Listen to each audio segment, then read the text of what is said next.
Hello, this is Stefan from the iMoot team, and I've got the great pleasure to introduce Miles Berry, who will be delivering his keynote about agile teaching for us today here at iMoot 15.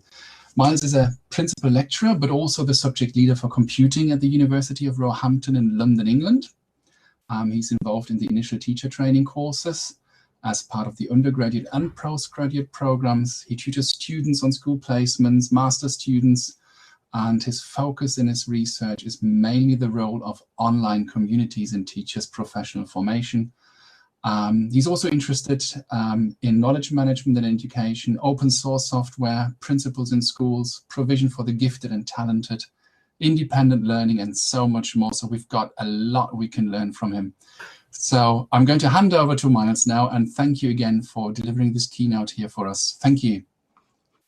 Thank you, Stefan. It's a great pleasure to be here, in whatever sense we mean here.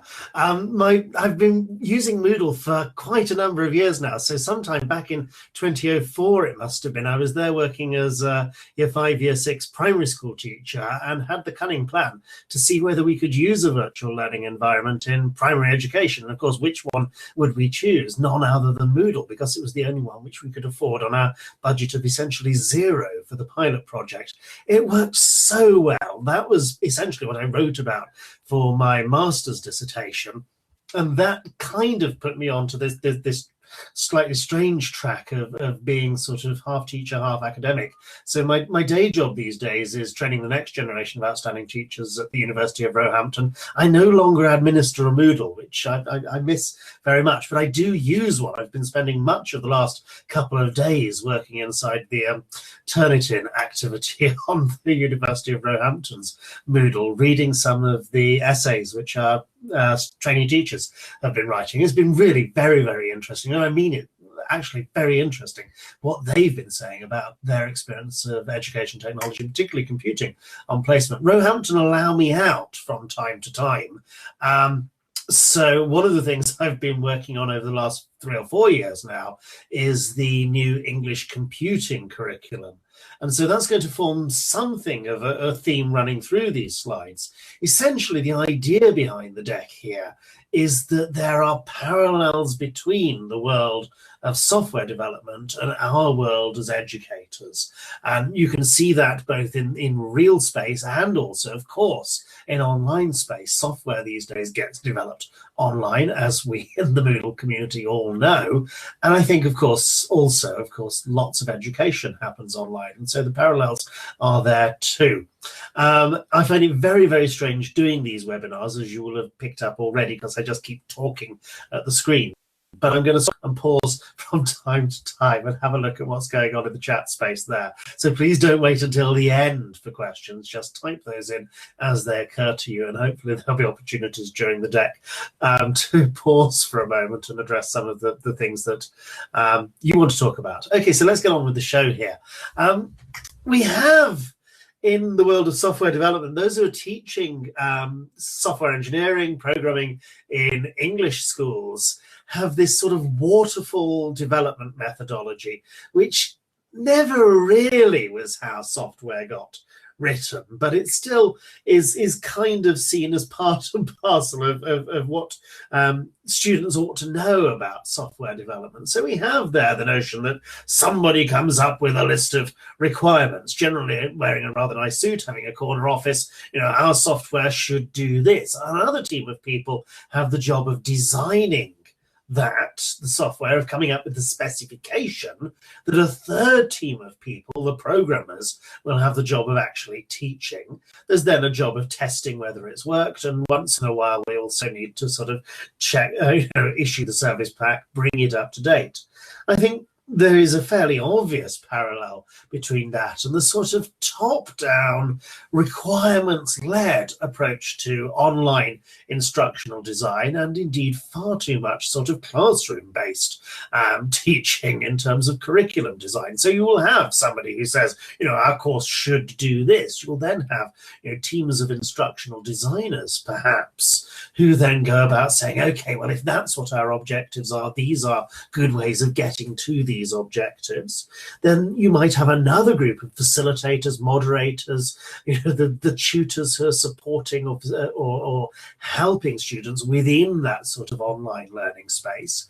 There's likely to be an element of testing involved, of checking whether it works. And one would hope that at some point somebody actually goes around the loop and says that the instructional design can be improved in this way, because the results which we're seeing from that testing process aren't all that they should be. And once in a while we go through a process of revalidation or module review or whatever it would be called in your particular institution, and have another go at that, usually through a process of tweaking. I wonder if this sounds familiar to you. This is very much the approach that's taken to curriculum design and to some extent online learning in certainly higher education, or the online version of higher education here in England. Okay, thanks, Melanie. All right, don't worry about the next slide in that case. There are issues with Waterfall. Here in England, it's seen as being particularly appropriate to big public sector projects. And I think many of us know how successful big public sector IT projects are, where this sort of waterfall approach is taken. So it worries me a little that, given the track record of this when it comes to public sector IT development, that we should be taking this approach to the development of learning spaces, of curriculum development. We have in England a schools minister who makes statements like this: "I'll count it as a success when teachers are able actually to laminate their lesson plans and recycle them from September to September." When I talk to teachers in England and show this slide, we usually get a degree of hilarity from the room there of primary school teachers saying, "You can't possibly do that because I'm working with a different class every year and I can't possibly use exactly the same lesson plans." And secondary school teachers also say that's absolutely ridiculous because the curriculum changes, the exam specifications change every year, so we certainly can't use the lesson plans from one year to the next. My response would be, okay, once in a while, when you've taught the perfect lesson, when you have a lesson plan that can never be improved upon, that's the time to put it through the laminator, but not until then. And the notion of creating an online learning course or online learning activities or learning resources and fixing that in time forever, of never being able to revise, to adapt, to review, to change, that seems as close, very close to this sort of Nick Gibb notion of the laminated lesson plan. So as I say, my argument essentially rests on this notion of there are parallels between this world of software development, that world of software development, and what we do as educators or facilitators or designers of online learning. One of the sets of, in terms of the English computing curriculum, which Nick Gibb was in part instrumental in seeing to fruition, so credit where credit's due, we have this theme of computational thinking running through this. So this notion of teaching children not merely how to code, but also how to think like computer scientists. And we have a number of principles, of concepts and approaches which we draw on there. So this notion of logic, of algorithms, of decomposing things, of looking for patterns, of looking for ways of managing complexity. And that, of course, is fairly common to the work of software engineers, of computer scientists, of programmers across the world. But I think there are strong parallels there also with our work as educators. And let's just look through some of that left-hand side there. Shouldn't, just as logical reasoning is necessary when it comes to understanding computer systems and predicting what's going to happen, shouldn't we also be using a degree of logical reasoning in looking for the inconsistencies, of making the deductions about this implies that, when it comes to designing learning resources, when it comes to looking at how a learning environment functions? Shouldn't logical reasoning be part and parcel of the decision-making processes that we use when we're working in an online learning space? We did a survey in England around the computing curriculum and asked the question, how many of you use logical reasoning in your day-to-day lives? And somewhat shocked when 8% of head teachers admitted to using logical reasoning. I was worried about how the other 92% made their decisions. We have also, of course, in computing this notion of the algorithm, but I think this also applies to what we do too, that when we're creating an online course or an online learning activity, we are thinking of a sequence of steps or perhaps a set of rules through which learners will follow, or which will govern the behavior within that learning space, or what happens in that learning space. And so thinking about things in that sort of step-by-step sense is exactly what much of learning design seems to come down to, of what's the best way of doing this. And just as a good computer scientist is looking for an efficient algorithm, of a better algorithm, so we too ought to be thinking about what's the most effective way of doing this, which is the ideal or the better sequence of steps in order to achieve that particular objective.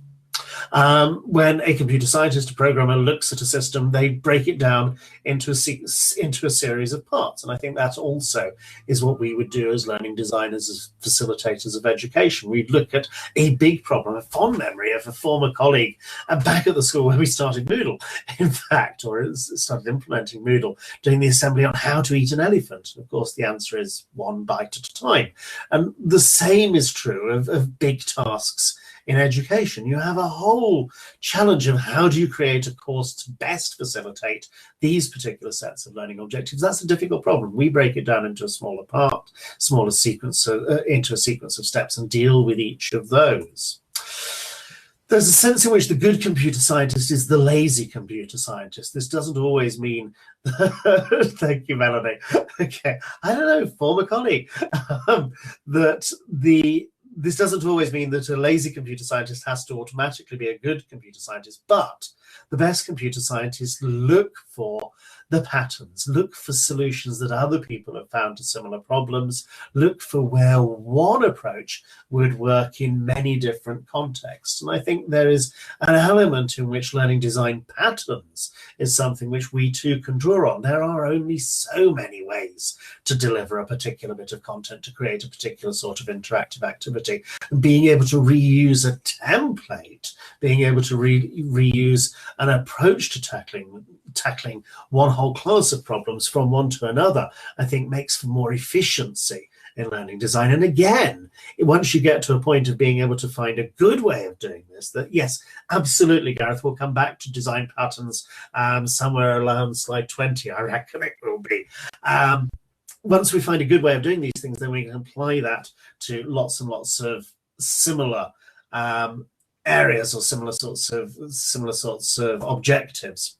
And finally, for Jeanette Wing, who coined this term computational thinking, we have this notion of abstraction. And abstraction really is about managing complexity, of putting to one side the detail which doesn't necessarily have to figure in our immediate thinking, but having it there if we need to. So, the traditional example, of course, is the tube or the metro map, where we only capture the key ideas of, which station follows which, where do we change from one line to another, and put to one side all of the complexity about how the tunnels actually are built and where one tunnel sort of turns, or when tunnels going uphill or downhill, and the distance between stations is often abstracted there. And I suppose the top level, a course overview, where you're looking at the brief paragraph description, is the top level of the abstraction there. And then we get into the detail and we see the sections of our courses, and then we can drill down into the detail within the activities. So we have that sort of layered approach to learning design, which I think Moodle does particularly well. And then when you look at student records in Moodle, the log files that are generated, the lovely way of summarizing that so you can see big picture stuff, but also drill that down into that detail. So my argument again is these are the sorts of concepts on which computer scientists are routinely drawing when they're developing systems, when they're thinking about problems. But I think these are just as relevant to our line of work as they are to their line of work. So having started with the whole top-down waterfall approach, what is the alternative? Well, there are many alternatives. I think the one that's captured people's imagination more than any other is this notion of agile methods. And well, what do we mean by this? The Agile Manifesto says that the things on the right there do matter. So processes and tools, documenting things, negotiating contracts, having a plan, those aren't unimportant. But it's not what anybody gets really excited about when it comes to software engineering, when it comes to programming, when it comes to making things. And yes, there's going to be an element of that. Of course there is in our line of work. But actually the reason why we do what we do is unlikely to be that. Saying to my trainee teachers, those of you who are coming into the profession because you enjoy marking or because you enjoy writing lesson plans, there are other careers available. It's the stuff on the left-hand side, or the things which are close, which fit more closely with the things on the left-hand side, that excite us about what we do, that excite teachers and software engineers and programmers about what they do. And the Agile Manifesto says it's not just because they're much more fun. Actually, if you focus on that stuff, you end up producing better software than you would if you focused on the stuff on the right. So I think my argument essentially is, if we focus more on our analogs, our equivalents of the things on the left there, then we end up producing better learning experiences, better learning environments. So yes, of course, processes and tools matter, but it's the individuals that are part of the learning community. It's the interactions between them and facilitators or developers that matter. And of course you want to document what you're doing, but you also want a course that works, and a course that excites people, and content that excites people. And focusing on that rather than documentation is likely to be time well spent. And yes, recognizing that our customers, our learners, our clients, whatever, are people we can collaborate with, that we can make the learning environment better if we give them a role in contributing to what's there. That's got to be a good thing too. And yes, being responsive, the whole, heaven forbid, laminated lesson plan thing is all well and good. But actually, if those who are participating in a course, in a learning, in a module, want to do things differently, bring other ideas there, then for the developers, for those who are leading the course, being responsive to that, I think that's got to be a good thing. You're welcome to disagree, but I'm the one with the microphone, so you'll have to do it by typing. Okay, this gives me an advantage.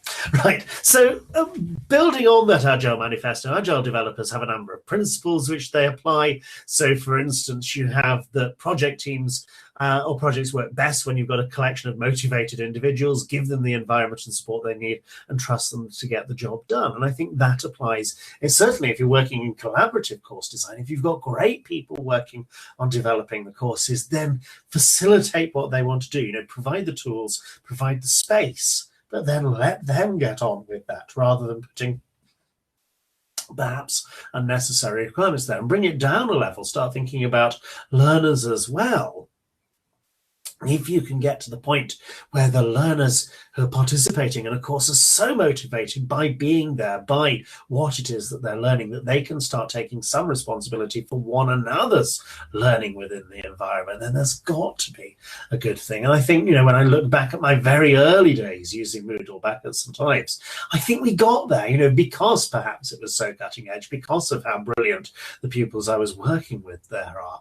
I'm conscious this is being recorded, so I'm going to make no comment about Roehampton undergraduates at this point. I will move on to the next slide. I worry at times that some of our learning design, some of the courses which we develop, hello Mary, are more complicated than they need to be. That actually, the keeping things simple, having, a very, the discussion forum, the content, the links to the readings. Is it necessary to have much more than that? We have all of these lovely activities, modules, tools that we can bring in there. I see it very much with trainee teachers who produce wonderful Baroque, Rococo lesson plans where everything is happening. And that sometimes misses the point of what we really need to focus on here is, this is what I've got, this is what I'm going to teach, this is the most effective way to get these ideas across or to engage our learners in that activity. And a smaller toolkit used better may well be closer to that ideal of keeping things simple and keeping things lean, agile, getting to the point effectively. Not sort of bringing in all of the bangs and whistles because we can. Look at the way some of you, I'm sure, are working in institutions that have gone down the iPad/tablet route. And you have there, the first reaction is, let's put as many apps as we can onto this. Whereas actually, give me Safari and you can take pretty much all of the rest off. That might be a slightly extreme position, but keeping the stack simple, using things and using them well, rather than adding in lots and lots of bangs and whistles. Okay, sorry, I'm just getting distracted by Gareth's comment over here. Teaching, I never got on with detailed lesson plans that Ofsted wanted. Lessons were worse than the small bullet point person to slide version. Interesting. And we have officially now a policy that Ofsted do not expect to see lesson plans or should never require lesson plans from teachers. Whether that message has got through to senior leadership is another matter entirely. Okay, back to Agile principles here. So the team reviews not just what it's doing, but how well they're working together as a team. And that's double loop evaluation. Of course, we want students to do well when it comes to assessed work, but we also want to make sure that we're working well as a team and being interested in process as well as task as well as outcomes, I think is important there. The social discussion forum, that yes, you have your sort of course news and you have your content, but also have there the space for learners to communicate with their tutors, with lecturers, with whatever, and developers with one another. There's to review, to reflect on what's happening. I wonder if anybody gets the reference to backrub here. Backrub is what Google was going to be called originally because of that whole thing about the number and quality of inbound links. It's the links back to the page. I'm so glad that they changed the name to something without any sort of real meaning attached to it, because I was going to backrub that. Would sound very, very strange. Anyhow, so we have this notion in Agile development of the minimum viable product, the thing with just enough features to ship, the course which is just good enough to address the objectives, and getting to that point rather than getting things into some final eventual finished semi-perfect state, I think is a particularly effective approach, because once you get to that minimum viable product, once you get to the thing which is good enough, then you have the opportunity to take it further with the input of your users, learners, clients, customers, whatever they happen to be called in your particular context. So it becomes something which we make rather than I produce and you use. Other things which they use over in the land of Agile development, there is this sense of the time-boxed development cycle that we have when developing software products. This list of features, the things that we need to implement, we have a particular period of time in which we're going to do those, and then we get on with that with a sort of three-stage process of the planning meeting to see what we're going to yeah, okay, I'll just pause for a moment and address Tim. So you see, I get distracted by these comments, which is fine. Constant stress on minimum viable product. Moodle had its MVP 13 years ago. Everything since has been all about moving beyond that. Absolutely, absolutely. But Martin's genius was recognizing that so much of that was going to be down to the community contributing modules, contributing activities, coming up with ways of extending it in directions perhaps, and certainly in ways which he would never have dreamed of if it was getting Moodle perfect and then releasing it. More time improving what we have. Yeah, absolutely. And that again, this applies to the world of learning design too, that we produce something and then we need to come back to it. The buck stops everywhere. Well, yeah, wait for the craftsmanship slides, Melanie, because there is more to it than this. And I think you're right to pick up on this, that it's all nice and fluffy, but there has to be a little bit more to it than simply doing nice and fluffy things. And Agile isn't just about nice and fluffy. Anyhow, so yeah, with the sprint thing, could we do this in learning design as well? Well, I think you have this happening when students are working sort of lockstep through Of course, we have a list of features, a list of learning objectives. We have a particular period of time. We plan what we're going to do. They work their way through the activities, the features, the requirements, the objectives, and then, crucially, you review what they've achieved, or they review what they've achieved, and review the process that they've gone to for doing this. In Agile development, they have these Scrum meetings where essentially you stand up and no, don't stand up in the online space. You can keep sitting down for this. But in a Scrum, they stand up and they answer essentially 3 questions. What did you do since we were last together? What are you going to do between this meeting and the next meeting? And what's getting in the way? And I think you have the opportunity to do that in an online course design, particularly where it's working at a fairly tight schedule, something where there's a daily or a weekly update to that. How much progress have you made so far? What you're planning to do between now and the next session, and then what's getting in the way of the progress. If it's a collaborative, if there's an emphasis on collaboration within the course, then even better.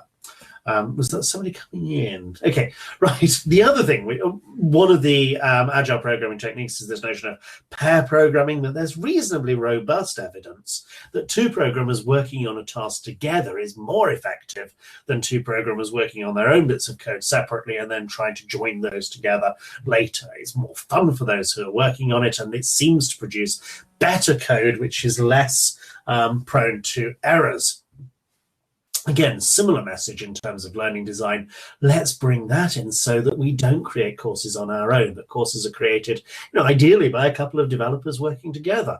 The pair thing in pair programming seems to be significant, that 2 people working side by side on a computer, writing content, creating courses, is likely to be more effective than one person doing the top bit and another person doing the bottom bit. The bouncing the ideas off, the checking, the keeping the sort of take a driver and navigator role of one of the pair keeps an eye open for the big picture, the other things which they can draw in, other content that can be used, whilst the other gets on with the sort of nitty-gritty detail of typing at the keyboard and moving the mouse around, and then swap over so that both take joint responsibility for what's being developed. Was it somebody spoke earlier about the Gang of 4? There you go, Gareth. Gang of 4 design patterns. So we have in Agile development this notion of that it actually predates software development and comes back to Christopher Alexander talking about architecture and civil engineering, that essentially people who are building towns, people who are building houses are solving the same problems time and time again. Wouldn't it make sense to actually come up with the best way or good ways to do those, and then let other people take that pattern and apply it in their particular context with their particular idea? Okay, splendid. Oh, Guido, that's so good to hear, right, or to read. In fact, the object-oriented crowd took that idea and ran with it, thanks to the Gang of 4 there and design patterns for object-oriented software, which is a very significant book. So it moved from that sort of world of architecture and civil engineering into the world of software development, and there are now folk who are taking that idea and applying it in other domains as well. So Hooverosh and I have this lovely book about apprenticeship patterns for aspiring software craftsmen. More of this later, Melanie, I promise you. And Diana Laura, this is really good for people who are moving into any sort of career. It's something I recommend for our trainee teachers, because the patterns that they talk about of the process of becoming a software developer are ones which work for those who are becoming teachers as well. And I suspect it would make sense in the context of learning technologists too. Diana Laura, who I'm sure many of you will know her work, she's written this super book about teaching as a design science, and makes it's normally on the next slide, never mind, makes a very convincing argument for teachers acting as design scientists themselves, them engaging in a craft-like activity, and has essentially 5 patterns for all teaching, some of which are perhaps easier to apply in an online space than others. I really recommend the book very strongly. Tools which software developers use, you have the whole GitHub thing of an open repository where code is there, where people can take that code, tweak it, change it, make it use it as a basis for their own. And of course, we have with Moodle a wonderful example of an open source software development project that anybody can download. Anybody can take the code base and make it their own. You can see how it's been built, but you can also adapt that to your own context.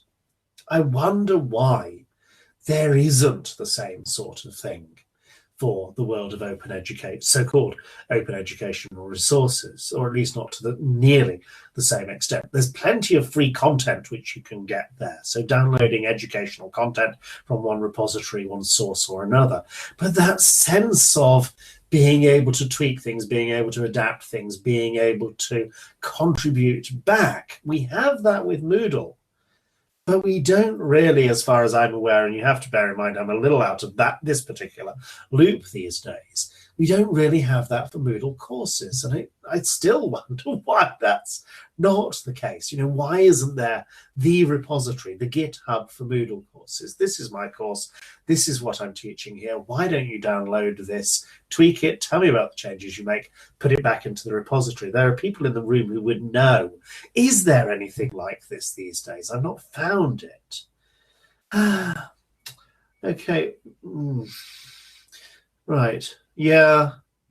Moodle.net. Okay. It's there, but it's not taken off. Yeah. Whereas GitHub has got broken copyright in their courses. Yes, you're absolutely right, Stefan. And of course, that's something which, the software development crowd, the open source crowd, have been particularly conscious of.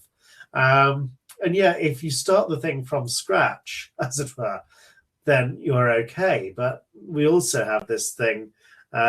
Yes, I remember SourceForge. I even got, I think, to the point of registering the MoodleForge domain name at some point, or at least thinking about it. Yeah. Teachers, it's interesting that software developers aren't. You will see buggy code on GitHub. When the Moodle code went out there, is yes, minimum viable product 13 years ago, but we've made a lot of improvements since. I don't like to share, but I don't know if I can. The don't know if I can is relevant as well. And, there is a sense in which my Moodle courses don't belong to me. They belong to the university who pays me to create these things. And it would be very nice if the university took a slightly more liberal position on, yes, we've produced these. Leicester City Council, interestingly, have now got to the position of saying to teachers, yes, we as your employer own the copyright, but we're very happy for you to license that with an open, with a Creative Commons license. So if it's a Moodle course being developed in Leicester by somebody working for the council there, then they can share that. Thank you. It's very helpful. I'm learning a lot here. Let me move on. Okay, so there's the open education. Peps McRae, who does my job down at the University of Brighton, had this lovely idea of a thing which he called Open Plan. He describes it as the GitHub for lesson plans. And I think that my Chinese think this is such a good idea, really encouraging them to sort of use the Dropbox. We could, I'm sure, use a wiki on Moodle for this, but using a Dropbox appeals to them, I think, a little bit more of the place to share lesson plans where you can edit the lesson plan, where you can make the lesson plan better, and coming up with that way of sharing what we do. Okay. Yes, that's a very good point, Stefan. I remember one particular project we bid for Roehampton, where I got, and the content will be released under Creative Commons license. I have a suspicion that people didn't actually, check, but just said, yes, that's fine, which was really good. The being able to share that. And of course, in England, I think, in the UK at the moment, our government has this open government license. The government-produced content is by default licensed under a liberal license. I'm not sure that applies to schools, and it certainly doesn't apply to universities. Now, Melanie, I promised you craftsmanship at some point, and we eventually get onto those slides. So after all of that build-up, as you rightly spotted, Agile is not there are issues around Agile. And the issue around Agile is partly that you never actually get the finished product because the clients keep telling you, oh, we'd like it if it did that. We'd like it if it did that. Wouldn't it look better in brown or whatever? And so you get distracted by all of this lovely customer collaboration away from the process of actually producing something which really works and is really very, very useful. Indeed, a little like Wikipedia content, perhaps. Okay. Yeah, okay. As it should. Yeah, not every institution will see it like that. These dancing bears. Dancing, oh, right. Okay, I'll bring on the dancing bears. Right, so on to software craftsmanship. So yes, the agile stuff about working software, about being responsive to change, about individuals and interactions, about collaborating with customers is important. But really there is more to it than that. So yes, getting a Moodle course that works, getting the minimum viable product there, how is important. But let's go the step further and make the well-crafted course. Let's make the course that's as good as it can be, the course that perhaps deserves, if you'll allow the metaphor, laminating. So yes, we need to be responsive to change, but we also need to be producing an improvement. We need to be adding value there. Our learners need to be learning things, not just having a great time within our courses. This isn't, after all, Facebook. Yes, the individuals and interactions are why we get excited about it. But let's not forget that we're participants in a wider community, and we have a responsibility to the guild, if you'll allow the expression, as a whole, rather than just the learners that we're dealing with or that we're working with. And so, yes, collaborating with our customers, our clients, our pupils, our students is important, but there's also that sense of wider productive partnerships of other stakeholders, of others who we can bring into the learning community for the good of the community, for the good of everybody who's involved. So software craftsmanship grew out of Agile as a movement and recognizes that, yes, there's somewhere to move on to from Agile, and that's that sort of list of things. This was the slide I was looking for earlier. Okay, thank you. The teaching, Dan Laurelard sees it as a craft too, that it's not merely sculpture, it's not simply about our learners having a great time, it's actually about making a difference to them, that they develop their personal knowledge and capabilities. It's not like sculpture where anything goes, it's like architecture where you've got to make something which people are willing to live in or work in. It has to be something which not only is beautiful, but is useful. And if it comes to a choice between the two, between beauty and utility, then utility has got to be the one, I'm afraid, that wins. I love this quote from Sennett, who writes about craftsmanship values. It's by fixing things that we often get to understand how they work. And again, the same is going to be true when it comes to learning design. Learning design as a craft, just as teaching can be seen as a craft. It's finding out why it's not working, why they're not participating in the forums, why they're having so much difficulty editing wiki pages. These are the interesting questions, and seeing how we can improve, yes, the platform, but also particularly the courses, particularly the modules that we develop. And so Laurelard, again, talking about if teachers, if I'd say learning designers too, are design scientists, then what are the rules for their craft? And the first, she says, is to keep improving the practice, to not be satisfied, to think that there are ways of making this better, but also to have a way of designing and testing improvements in that practice, of being rigorous about how we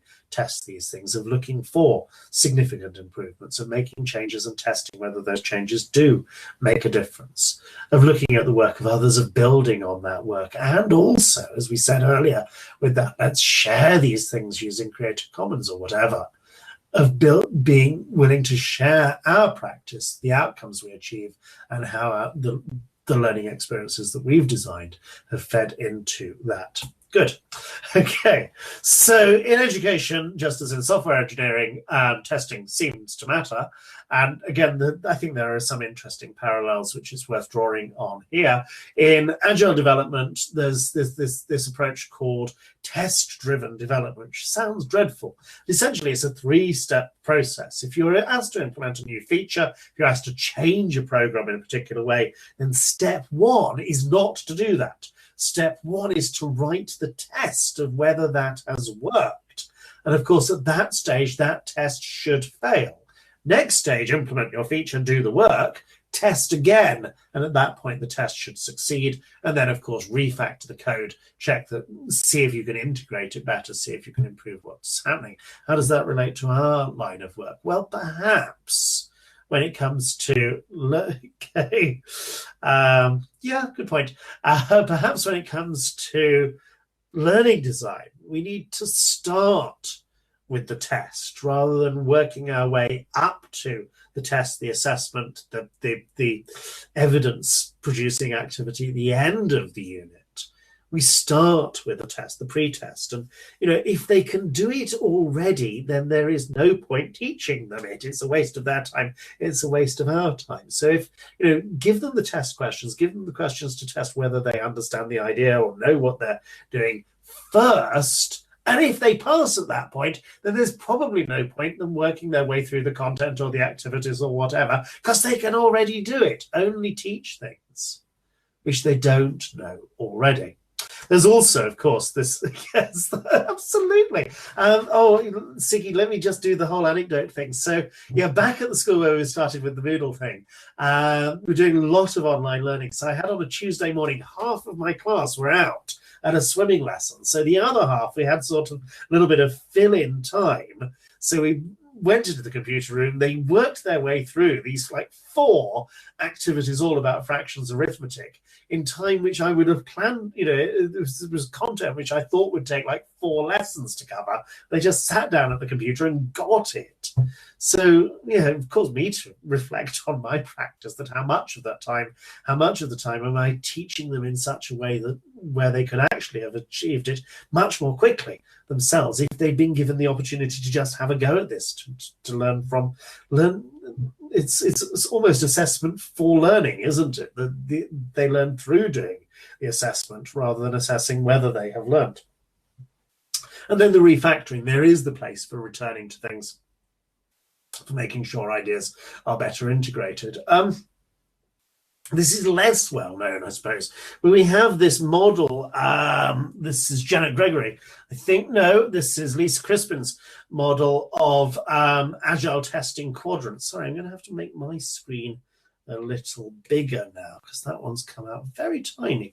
Okay, so we have here this notion of there's 2 dimensions. Yes, there are 2 dimensions to this.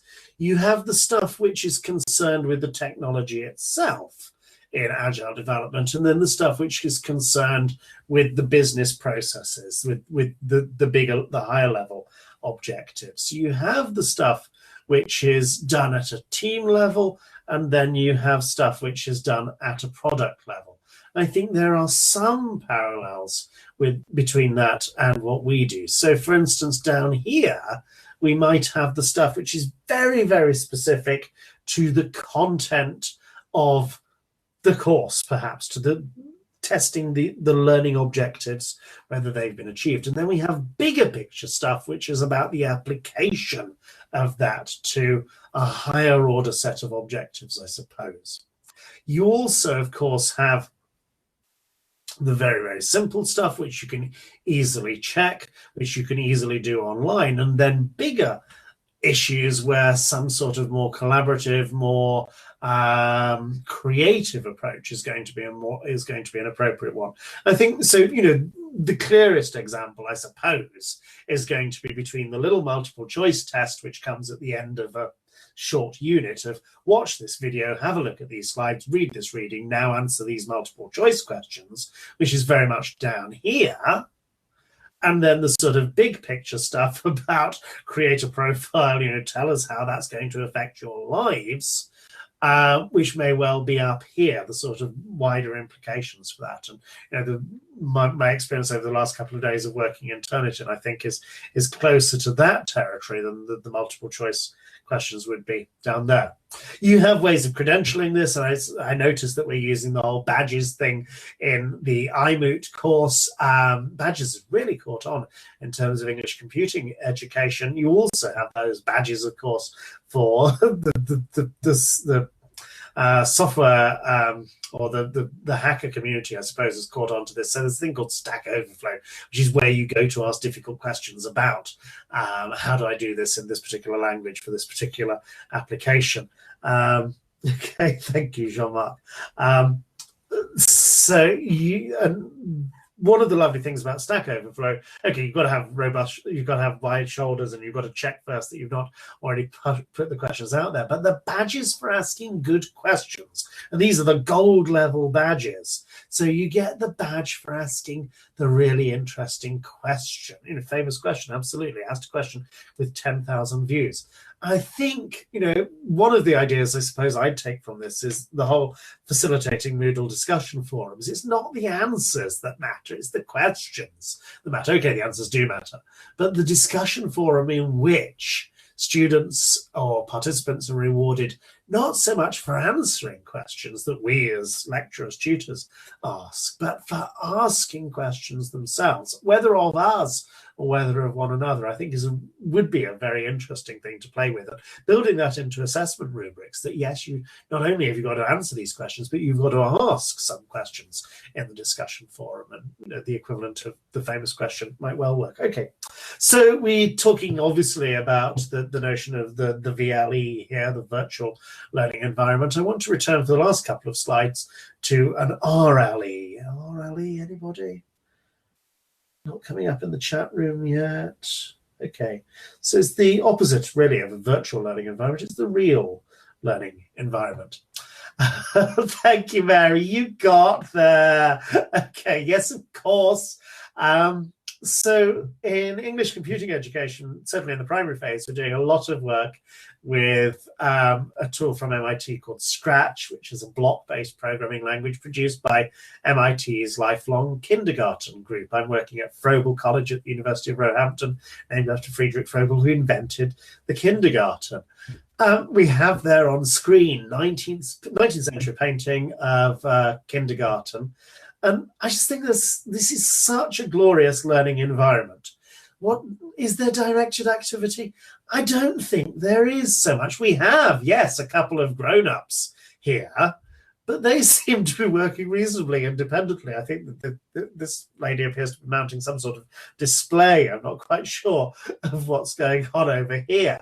But is there learning taking place? Yes, of course there's learning taking place, because there is this rich, stimulating learning environment in which the learners are brought together. There's space for interaction.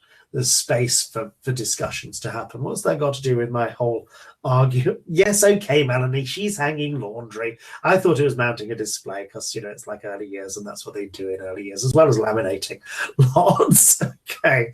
So how does that relate to what we do?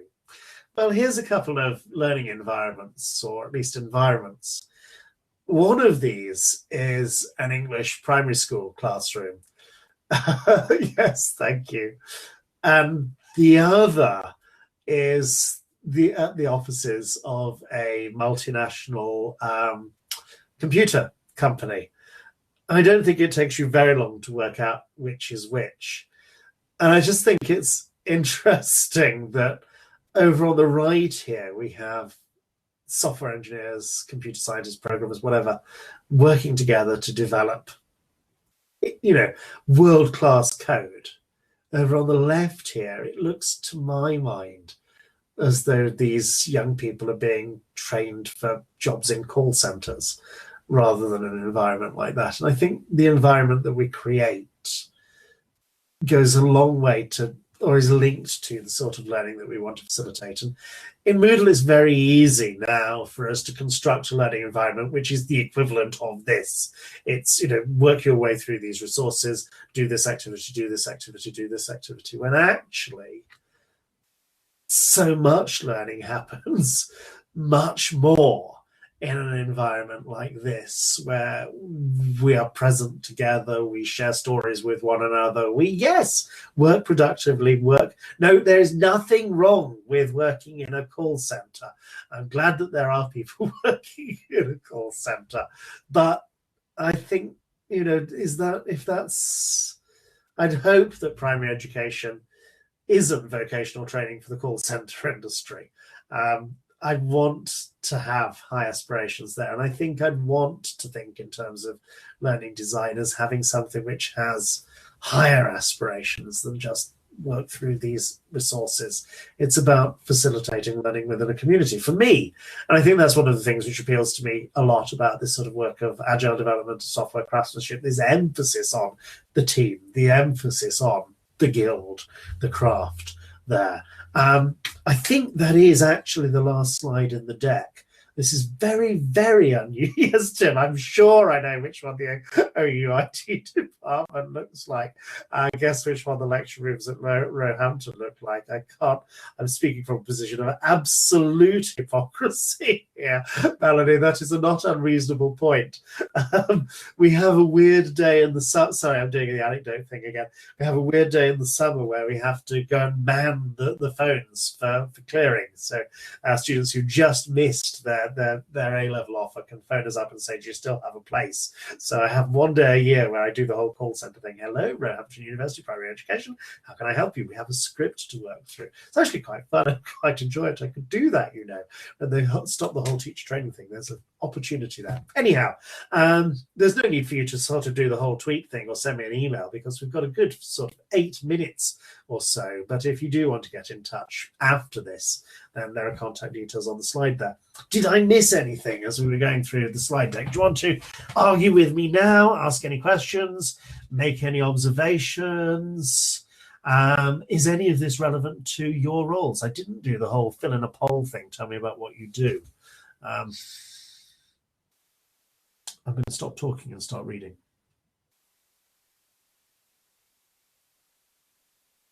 Good point, Siggy.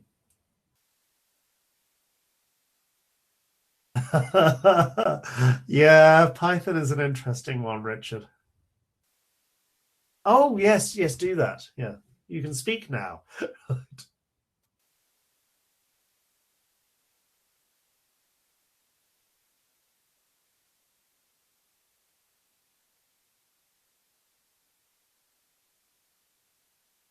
Come on, guys, don't be shy.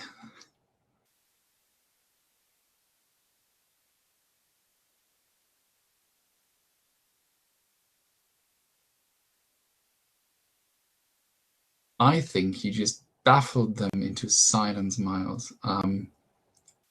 Give you badges for asking questions, really?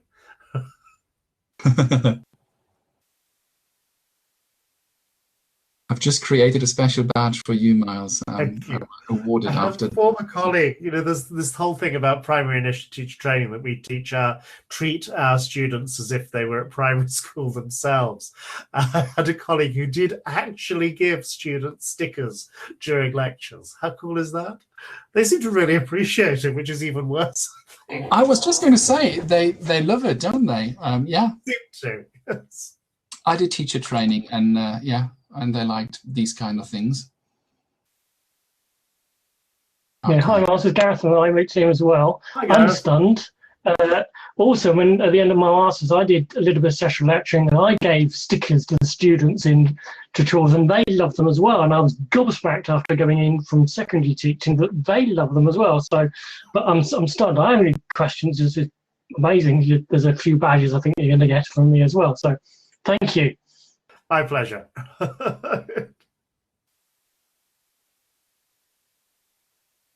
Oh.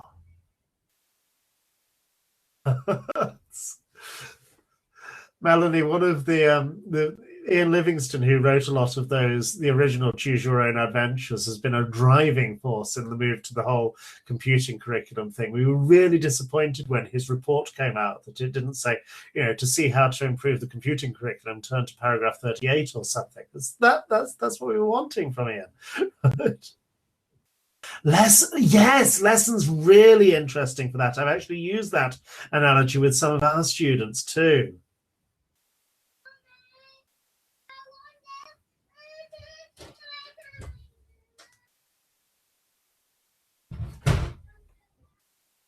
Jean-Marc, I'm interested to hear how that went down.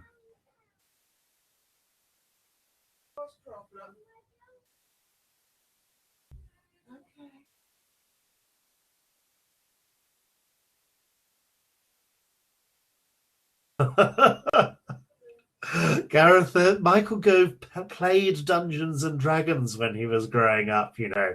I've got a little audio clip of him talking about it. And there's so many interesting possibilities. It explains so much, though. No, of course it's not a problem, Melanie. But if you know Michael Gove, then it conjures up this really quite amazing picture there. The other one is Ian Livingston wrote this brilliant piece about how he got computing on the curriculum, where I think he likened Michael Gove to, what was it, the warlock of, no, is it the dragon of... I'll try and find the thing. I'll just step out for a moment and Google this.